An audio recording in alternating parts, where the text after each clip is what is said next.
اور امریکی کابینہ کی میٹنگ میں پاکستان بھارت جنگ کا ذکر۔ امریکی صدر ڈونلڈ ٹرمپ نے کہا انہوں نے 8 جنگیں رکوائیں۔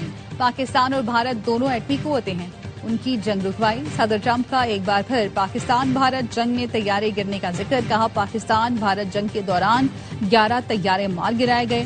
میں نے دونوں ملکوں سے کہا جنگ نہ روکی تو 250% ٹیرف لگاؤں گا۔ دونوں ملک ناراض ہوئے مگر بعد میں کہا کہ جنگ نہیں کریں گے۔ ایرانی فوج کا صبح کویت میں امریکی فوجی اہداف کو ڈرون سے نشانہ بنانے کا دعویٰ۔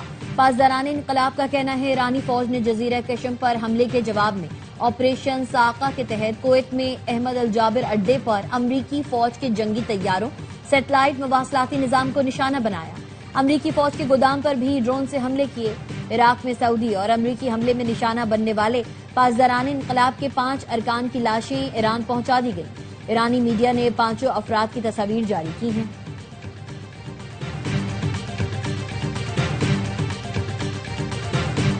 باب المندب، بحیرہ احمر اور خلیج عدن میں جہازوں اور آئل ٹینکرز کی حفاظت کے اقدامات۔ سعودی عرب کی سربراہی میں بحری دفاعی اتحاد بنے گا۔ پاکستان، ترکی، مصر، قطر، یمن، اردن، کویت سمیت 14 ملکوں نے حمایت کا اعلان کر دیا۔ سعودی وزارت دفاع نے بتایا سعودی عرب کی میزبانی میں ہونے والے اجلاس میں 43 ملکوں کے فوجی سربراہوں، نمائندوں اور یورپی یونین کے وفد نے شرکت کی۔ بحری سلامتی، بین الاقوامی بحری گزرگاہوں اور عالمی تجارت کو درپیش خطرات سے نمٹنے کے لیے اقدامات پر غور کیا گیا۔ سعودی عرب اس بین الاقوامی اتحاد کا بانی اور مرکزی ہیڈ کوارٹرز کا میزبان ہوگا۔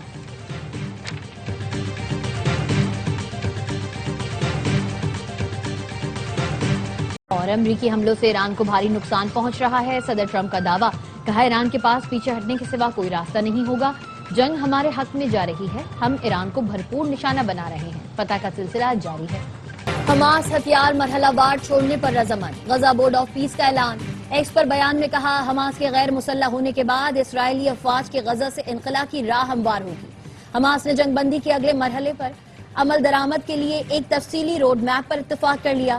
حماس نے بیان میں کہا امید ہے ثالث اور بورڈ آف پیس اسرائیل کو معاہدے کا پابند بنائیں گے۔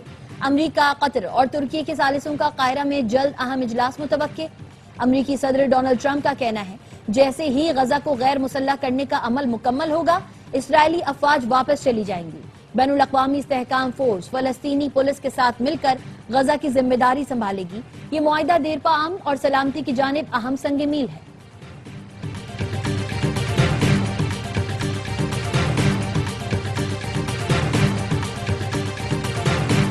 نئے صوبوں کا فیصلہ عوامی امنگوں کے مطابق ہوگا۔ 1972 میں آبادی 7 کروڑ اور 4 صوبے تھے، آج آبادی 25 کروڑ ہو چکی۔ آبادی 3 سے 4 گنا بڑھ گئی اور وہیں 4 صوبے ہیں۔ ڈی جی ISPR کی press conference, lieutenant general Ahmed Sharif Chaudhry نے کہا گورننس کا عمل جمود کا شکار نہیں رہ سکتا۔ وقت کے ساتھ ٹیکنالوجی، آبادی اور ریاستی ضروریات میں تبدیلی آتی رہتی ہے۔ عوام کی خواہشات ہی سب سے اہم ہیں۔ ملک کو درپیش متعدد مسائل کا حل مؤثر حکمرانی اور بہتر انتظامی نظام سے جڑا ہوا ہے۔ پاکستان کی سیکیورٹی کے لیے گڈ گورننس انتہائی اہم ہے۔ دیکھنا پڑے گا کہ موجودہ انتظامی ڈھانچہ گڈ گورننس کی ضروریات پوری کر رہا ہے یا نہیں۔ مسائل حل نہیں ہو رہے، اس کا مطلب ہے اچھی حکمرانی کے لیے کچھ کرنا پڑے گا۔ گڈ گورننس کے لیے اگر انتظامی تبدیلی کی ضرورت ہو تو اسے ہو جانا چاہیے اور اسے ہونے دیں۔ فیصلے سیاسی جماعتوں، منتخب قیادت اور جمہوری عمل کے ذریعے ہونے چاہیے۔ قابل احترام سیاستدانوں سمیت تمام پارٹیوں کی خواہش ہے مسائل حل ہوں۔ بہتر طرز حکمرانی کی ضرورت ہے اور ہم برسوں سے اس کی نشاندہی کر رہے ہیں۔ پاکستان کو بہتر انتظامی نظام کی جانب بڑھنا ہوگا۔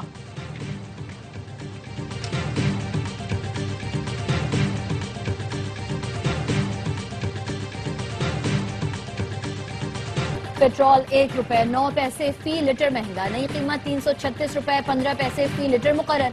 ڈیزل کی قیمت میں 2 روپے 42 پیسے کا اضافہ، ڈیزل کی نئی قیمت 393 ہے۔ بین الاقوامی مارکیٹ میں خام تیل کی قیمتوں میں کمی، برنٹ خام تیل کی قیمت 2.28% کمی کے ساتھ $84.90 فی بیرل ہو گئی۔ امریکی ویسٹ ٹیکساس خام تیل کی قیمت میں 2.46% کمی، فی بیرل قیمت $81.53 ہو گئی۔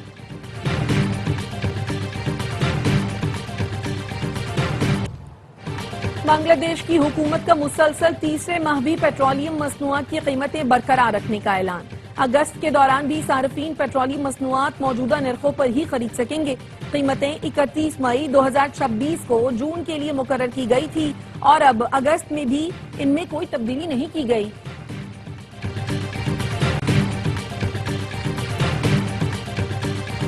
سونے اور چاندی کی قیمتوں میں اضافہ، فی تولہ سونا 3,000 روپے اضافے کے ساتھ 4,30,436 روپے پر پہنچ گیا۔ فی اون سونا $30 اضافے سے $4,080 کا ہو گیا۔ فی تولہ چاندی 79 روپے اضافے سے 6,294 روپے میں فروخت ہو رہی ہے۔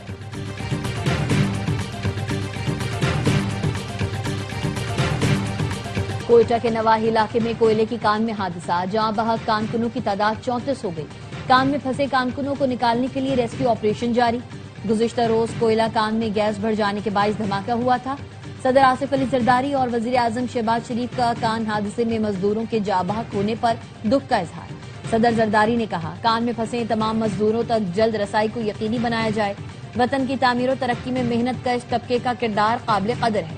وزیر اعظم نے کہا، کوئلہ کانوں میں کام کرنے والے مزدوروں کی جان محفوظ بنانے کے لیے اقدامات کیے جائیں۔ محنت کش افراد ہمارے ملک کا قیمتی اثاثہ ہیں۔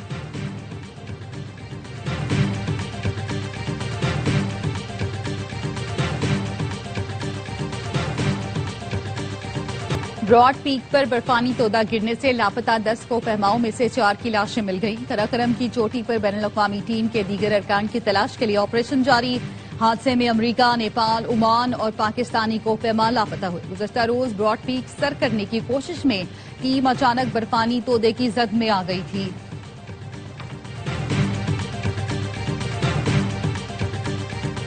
حکومت اور پیپلز پارٹی کے درمیان مذاکرات کا دوسرا دور آج مظفر آباد میں ہوگا۔ پی پی کے وفد میں نیر بخاری، قمر زمان کائرہ، ندیم افضل چند اور دیگر شامل۔ حکومتی وفد میں رانا ثناء اللہ، امیر مقام اور مرتضی جاوید عباسی شامل۔ ذرائع کا کہنا ہے، گزشتہ روز ملاقات میں پیپلز پارٹی نے حکومتی وفد کو الیکشن پر تحفظات سے آگاہ کیا تھا۔ پی پی ذرائع کا کہنا ہے، حکومت کو میرپور ڈویژن کے 4 حلقوں میں دھاندلی کے ثبوت فراہم کر دیے ہیں۔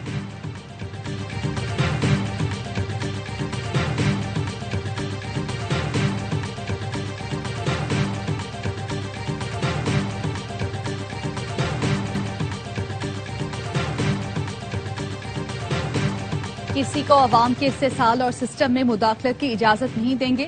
حکومت عوام کی ایک ایک پائی کا تحفظ کرے گی۔ تمام ریگولیٹری ادارے اپنی متعلقہ وزارتوں سے باضابطہ رابطے کے لیے ضروری اقدامات کریں۔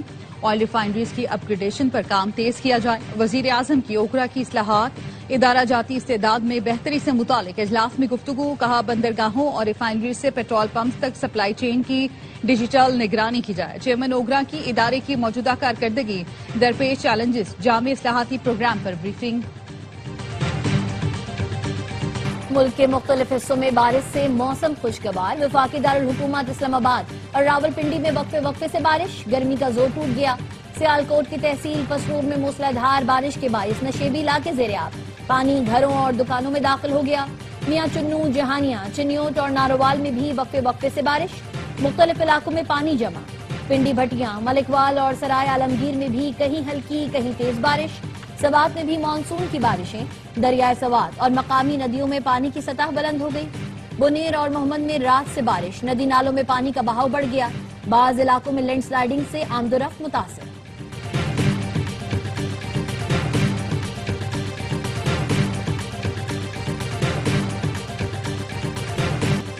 اسپین میں مہاجرین کا سیلاب، مراکش سے ہزاروں افراد سرحد عبور کر کے سیوٹا میں داخل۔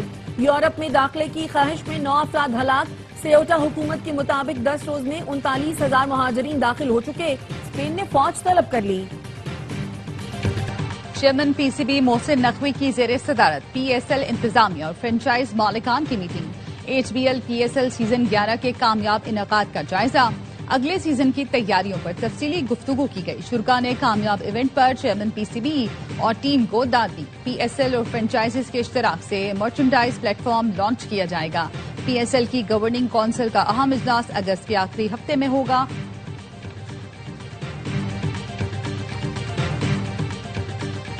انتظار کی گھڑیاں ختم، تھریز انٹرٹینمنٹ کا میگا ڈرامہ در نجات آ رہا ہے کل رات 8 بجے صرف ARY ڈیجیٹل پر۔ در نجات میں ڈرامہ انڈسٹری کے مشہور اداکار شہریار منور، نورافشاں سلیم، سحر ہاشمی، رمیسہ خان، نمیر خان، ثانیہ سعید، صبا حمید اور دیگر شامل۔ ناظرین کی توجہ کا خاص مرکز بننے والی عالمی معیار کے ڈرامے کے پروڈیوسر سلمان اقبال، سونیا خان اور شہریار منور ہیں۔